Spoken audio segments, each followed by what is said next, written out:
Doctor Elvis Oroz, un grato saludo, compañeros, todos ustedes presentes, un grato saludo. Vamos a iniciar con este capítulo del Manual de Apoyo para Voluntarios, que es la delincuencia juvenil. Este texto, hecho por Dora Herrera Paredes y Hugo Morales Córdoba, es más que todo un texto expositivo, pero yo pude rescatar un problema de forma indirecta, el cual es cómo poder identificar de forma temprana los perfiles de los adolescentes que persisten en los actos antisociales. Este texto primero inicia explicando la etiología de la delincuencia juvenil. La primera parte se refiere a los factores asociados, o mejor dicho, a los factores, es decir, a los factores externos como la familia, escuela y grupos de pares, y factores internos. La segunda parte, se refiere más que todo a la trayectoria. ¿Qué quiere decir? Que no solo la delincuencia se genera por los factores en el momento dado, sino que se va construyendo con el pasar el tiempo.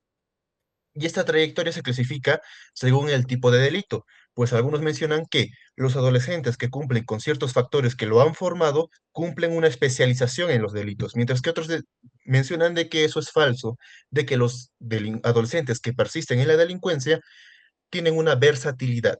Luego está según el patrón de agresión, es decir, una agresión reactiva y una reacción proactiva. Y por último está según la edad de iniciación y de persistencia. Aquí aparece Moffitt, porque menciona de que los que solamente realizan un acto antisocial en la adolescencia, lo dejan ahí, mientras que otros que han iniciado antes de la adolescencia son los más propensos a persistir en esa conducta. Entonces, después de haber analizado todo esto,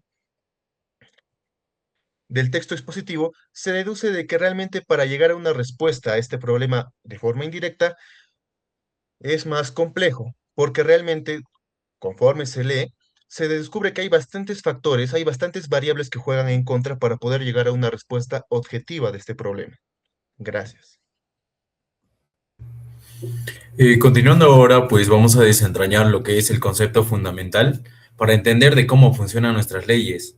Es decir, hablamos sobre lo que es la política criminal. Eh, Aunque solemos darle por sentado que muchas veces las leyes penales siempre han estado ahí, el concepto de política criminal surge a finales del siglo XVIII, precisamente con el historiador Jiménez de Azua, quien señala que que señalaba que el primero quien inició con el término de política criminal es Klein Roth en 1794 y posterior a él Feuerbach en 1799. Sin embargo, el verdadero impulso teórico lo dio la obra de Marqués de Beccaria, quien planteó pues esa reforma de la necesidad, bueno, esa necesidad de reformar el sistema penal, que en ese entonces pues era caótico y cruel. En aquel entonces se entendía simplemente como un arte de legislar, es decir, un arte legislativo, cuyo conocimiento que el legislador usaba para impedir delitos basándose en lo que es los derechos naturales.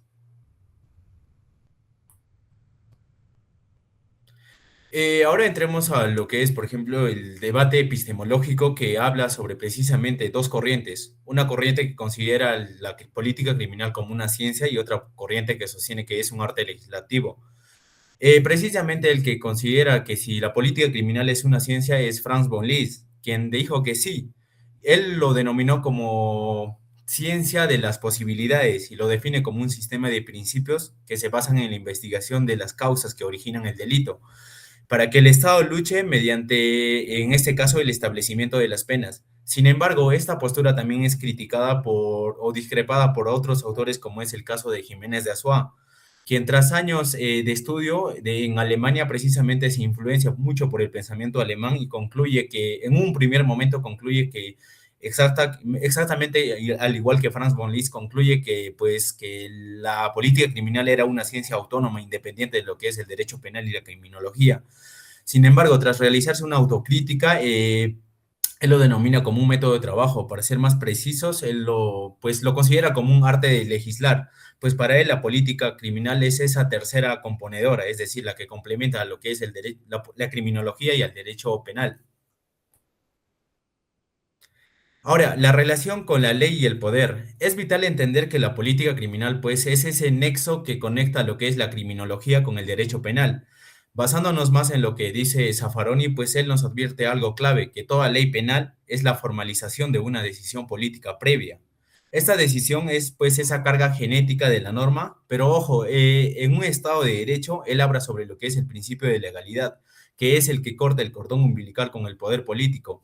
Es decir, una vez que ya existe la norma, el político ya no tiene decisión arbitraria sobre ella. Ahora, él habla precisamente de lo que es que tenemos que priorizar por encima de cualquier hecho, lo que es la seguridad jurídica. Un ejemplo clásico es el uso de los términos de seguridad nacional, seguridad ciudadana, que precisamente en caso de Sendero Luminoso el Estado utilizó para violar los derechos humanos o fundamentales. Y a modo de conclusión hablaremos sobre lo que es el derecho penal mínimo, precisamente planteado por el autor Alessandro Barata, quien propone que la política criminal no debe ser solo una herramienta de seguridad, sino que ésta debe priorizar la realización de los derechos fundamentales. Barata define al derecho penal mínimo como un derecho de la Constitución, es decir, bajo esta visión, el derecho penal mínimo solo debe ser de último recurso, última ratio. Ahora nos vamos a centrar en las consideraciones metodológicas para la investigación de casos privados de la libertad. Nos vamos a centrar en el artículo de Rodolfo Calderón Umaña, un estudio que se basó en analizar la metodología aplicada en 2 prisiones de Costa Rica. Este artículo se centra en reconocer las medidas de seguridad, evitar la reproducción de estereotipos y las relaciones de poder de los entrevistados. Hablemos sobre los riesgos y medidas de seguridad. Se analizan los riesgos de seguridad presentes y se presentan las dificultades durante la entrevista en estas 2 cárceles de Costa Rica. Vamos a hablar sobre las cárceles en Costa Rica y la evaluación de riesgo inminente. Uno, tenemos que entender que las cárceles de Costa Rica están dirigidas o administradas bajo la Dirección General de Adaptación Social, lo cual garantiza esa seguridad entre los internos. Luego también nos centramos en que durante ese trabajo de campo se comprobó que las cárceles no están dirigidas por grupos criminales, no existe una corrupción institucional generalizada, por lo cual son espacios tranquilos, espacios seguros. Tenemos que enfocarnos también que la violencia intercarcelaria, como motines, fugas o casos violentos entre policías y reclusos, no está presente, pese a que tienen un aseamiento deteriorado y tienen unas condiciones paupérrimas. También nos centramos en que el 40% de la población penitenciaria del país forman una importante ciudad penitenciaria, como lo menciona el autor. Ahora nos centramos en la estrategia de campo, ¿no? En la selección de las prisiones, de los entrevistados y el proceso de la entrevista. En la selección de las prisiones, el artículo se centró en 2 prisiones, la Reforma y la Adulto Joven de Costa Rica. En acá concentran la mayor cantidad de internos condenados por delitos de propiedad, por lo cual el autor reclutó a gente de entre 18 y 25 años para evitar el riesgo del entrevistador, de los entrevistados y que todo se maneje en una situación adecuada. Luego nos basamos en la selección de los entrevistados. Como ya mencioné, el entrevistador se basa en seleccionar a personas que estaban condenadas por el delito contra la propiedad. Pero en este caso no se incluyen en casos de robo de vehículos porque estos fueron excluidos debido a la ley del silencio.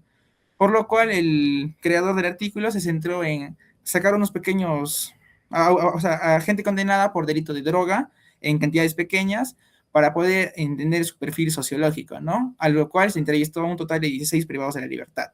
El proceso de la entrevista, antes de realizar las entrevistas, por ejemplo, en las prisiones, el investigador evaluó los temas sensibles, estudió estudió a quiénes son a los condenados por el delito y todo eso. Ya, en acá nos vamos a centrar en las consideraciones epistemológicas y éticas. En acá, uno es que el investigador recopiló información previa al contexto carcelario. O sea, él ya sabía a quiénes y cómo los iba a entrevistar. Entonces, las entrevistas se realizaron de varias sesiones para generar confianza y para que la información sea verídica y profunda. Con el fin de esto, permitió que evitar imponer ideas del investigador o que el entrevistado controlara completamente el discurso. Hubo un diálogo adecuado, un diálogo concreto, por lo cual ninguno sobrepasó a otro. Gracias.